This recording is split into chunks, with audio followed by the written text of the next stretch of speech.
Hi everybody, this is Paul Cooper with Totes and Notes, and this month, since we're celebrating our independence as a nation, figured it would be a good month to celebrate our financial freedom and independence. And earlier this month, I sent out an email for 4th of July, just wishing everyone a happy 4th of July, with 16 different ways that they could help pursue financial freedom. And so for this short video, I'd figure I'd go over a few and then cover a couple other things and just help everyone get on their path to financial freedom, because so much of it is getting your head right, and then there are a few different strategies you can follow. So I'll go ahead and start with these. There's 16 of them. And the first one is set realistic goals.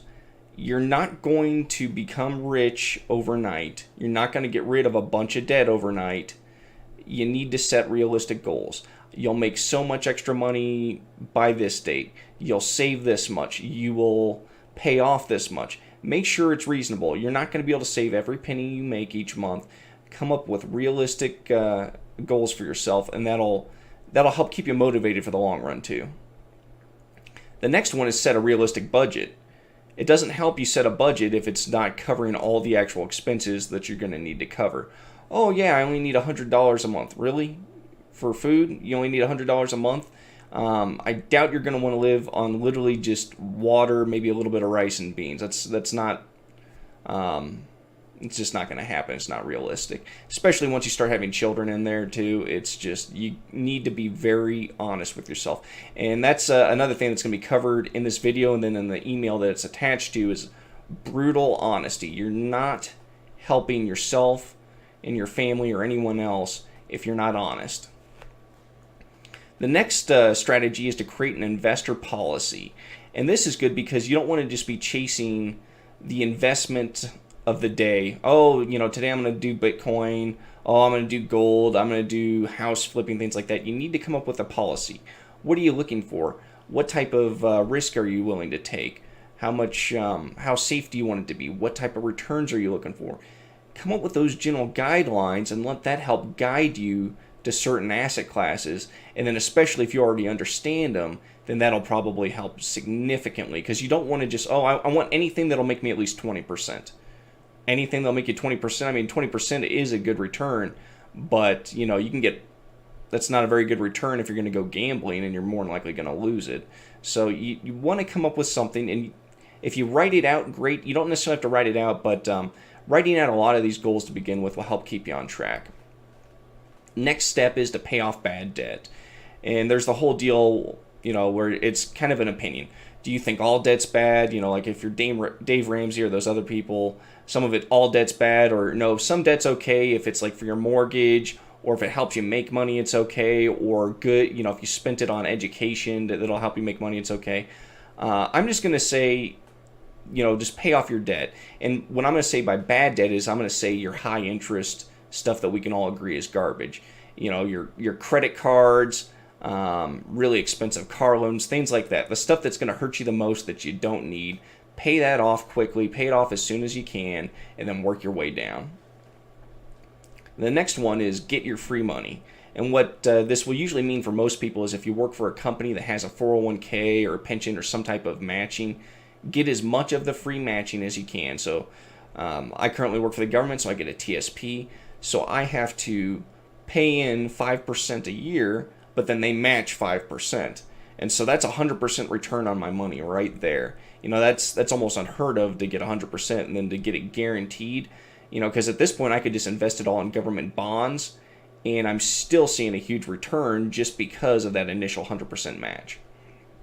So you may not be able to max out all of your accounts, but if you can at least try to get the max match, that'll go a long way towards your retirement and your savings. The next step is have an emergency fund. Let's be honest, shit happens, and you're going to need an emergency fund. If you have to dip into your credit cards or other types of short-term debt to pay for every single emergency or little hiccup that comes along, then it's really going to set you back. So, again, your emergency fund size will depend on your lifestyle, your family size, things like that. But I mean, if you can't at least have $1,000 or $2,000 in the bank just sitting there for when you need new tires or something like that, or copay for getting some medical treatment, you're going to be triggering that all the time. I mean, Murphy's Law will happen, and you're not going to be happy, and it's going to hurt you. Next step would be get a side hustle, and this could be an entirely new job. It could be a little hobby job. It could be doing arts and crafts and selling stuff on the internet. But get some type of side hustle, and that'll usually help. And it doesn't necessarily have to be something that'll make you a ton of money. Hopefully it will. But if having a side hustle, even if it's only bringing in an extra $500 a month, will help you. I mean, that is a decent enough amount in most cities where that would make a dent in either, part of your rent. That'll pay for more food. It'll help you pay for insurance, things like that. So try to get some type of side hustle or some other way to come up with some cash. And get financial protection is the next step. So what does that mean? That means getting insurance. If you need legal services, get legal services. Don't skimp on that stuff because you see, I've got to pay $1,000 to get my company started, or to get a lawyer involved to help me protect my assets. It's not going to be, it's cheap money compared to losing everything. And it's just like life insurance is a huge one. If you've got a family, you need to have life insurance.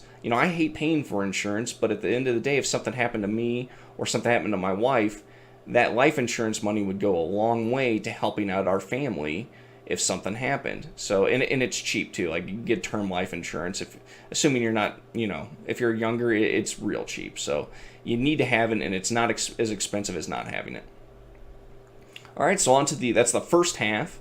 So we're going to move on to the second half of what's left for our financial freedom strategies and hints and tips. And the next one is, what's retirement look like? Everyone's like, you got to save for retirement. You got to save. Well, what are you saving for? I'm saving for retirement. What does that mean to you, though?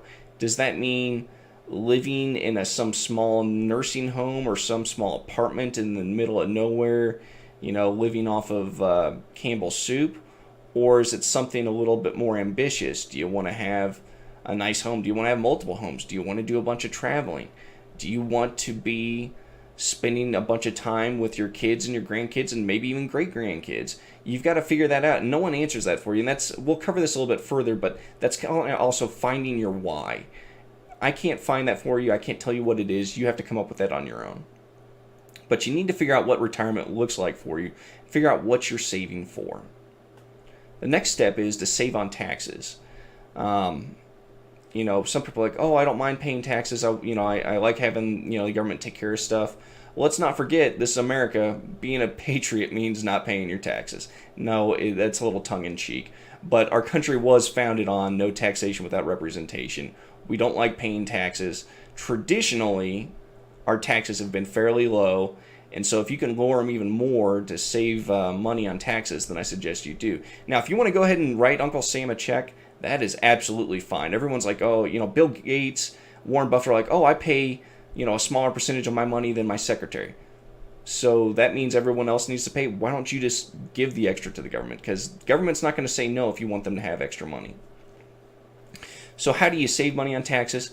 It just depends. If you're just straight W-2, there's probably not much you can do besides, you get a home, you save money in your retirement accounts, and that's about it. But if you start becoming an entrepreneur, get some other businesses, heck, you could even do some type of multi-level marketing deal where you have no real intention of selling that stuff. But if you spend a couple $100, $1,000 each year making it look like you're in business, then you can write all that off, and it could help you with some other stuff. Now, it is a bit shady. You definitely need to talk to your accountant, and usually the government's only going to let you have 2 to 3 years of your business losing money before they start asking questions. But there are lots of savvy ways to save on taxes, and again, get yourself a good accountant. Then the next one, it seems kind of backwards, but it's to give back when able. You're like, well, how is giving helping me financially? Giving will help you, and by giving back, it doesn't mean you have to be giving money. It could be time, it could be expertise, or it could be money. And generally, if you're in a giving spirit, you'll almost, I hate putting that type of, like the book The Secret, put out positive vibes into the universe, and you'll get good stuff in return. But it is kind of truth. No one wants to be around a curmudgeon or a miser. People are naturally going to be attracted to others that are willing to help and not thinking themselves, not being selfish. So you need to give back. And then the other good thing that I've always liked about it is you start getting into a good place. Sometimes you need to be checked. You need to remember why you're doing this and that someone else is, worse off than you. If you go work in a soup kitchen, like, wow, okay, that stuff I was complaining about yesterday, it wasn't nearly as important or big a deal as I thought it was compared to someone who's not getting food. And so if you give back on a regular basis, it's good for the spirit. It'll help you stay humble and hopefully help you stay hungry too, as far as getting after it. Next step is to set correct priorities. Easier said than done. Just like I've had videos where I've talked about staying focused. It's much easier said than done. But make a list on this. This will help you out. If you make a list and keep it up, set the correct priorities. Do you want to go on vacation now? I'm sure you do, and I know I would love to. But is that what you ultimately want to do? Is that the correct priority?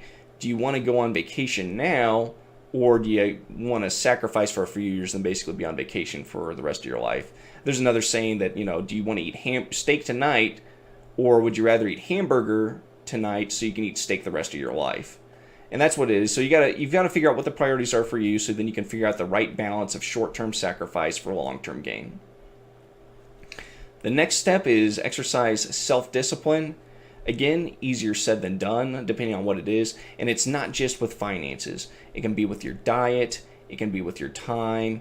It can be with just about everything. But you need to have some balance there. And you need to figure out what you want to focus on, and exercise self-discipline for the rest. Because it would be great to go out with friends, go drinking. Hey, I'm going to eat all that pizza. That's great, but is that good for your health? Is it good for your financial health? Is it really getting where you need to be? And so that goes along, especially with your priorities. Set those priorities, and then it's going to be the self-discipline that helps you get there. Next step is to effectively manage resources. Again, this can be hard, but it's really important, because if you're managing your resources properly, you're going to help eliminate waste. You're going to be getting the really important stuff done quickly and in the proper order. And then that'll ultimately lead to you having more resources. Next step, make more money. Again, easier said than done, but people keep forgetting about it. You see all these articles about people talking about, oh, here, you can save your way to being a millionaire. You can, but it's going to take 40 to 60 years. And by that point, $1 million really isn't going to be that much. So would you rather be clipping coupons to save a little bit of money now, or would it just be easier to make more money? Virtually everyone needs to make more money. Now, it is hard because, the average wage in the U.S., I think, is between 40 and 50. So if you're already making that, then increases from there are going to be hard. You're going to have to learn special skills that are in demand that will deserve it. And that's part of the other part of making more money is deserving more money. And that's not just a mindset. You actually need to have the skills that demand and deserve the money. So don't be afraid of that. Don't get safe and be like, oh, I'm making $60,000 or whatever your initial goal is. Maybe your initial goal is, oh man, if I made $100,000 a year, that would be great. Make more money. It's not going to hurt. Worst comes to worst, you just have more money to give away. So don't be afraid of that. And yet, almost every situation can be solved financially by making more money. Then the last one is invest in your education. And I'm not just talking about college here. This can be seminars. It can be books. I mean, it could be a library card and then, spending a few dollars in late fees. Don't stop learning. Meet with people that know things that they can help teach you. Meet with the experts. Buy their products. Don't stop learning, because once you get stagnant, that's the danger zone for most people. It's like, oh, I start making some money, I get to a good spot, and then they just coast. That's the real dangerous spot to be. So you need to keep learning, and that'll help prevent you from being stagnant, and it'll really help you in the future adapt to new things that come up to you. So that's it as far as this list goes. I want you all to think about the why for what you want to do this. And in the email below, I get really brutally honest about why I'm doing what I'm doing and why I'm investing in notes. It's not just because I find it interesting, I want to make a little bit extra money.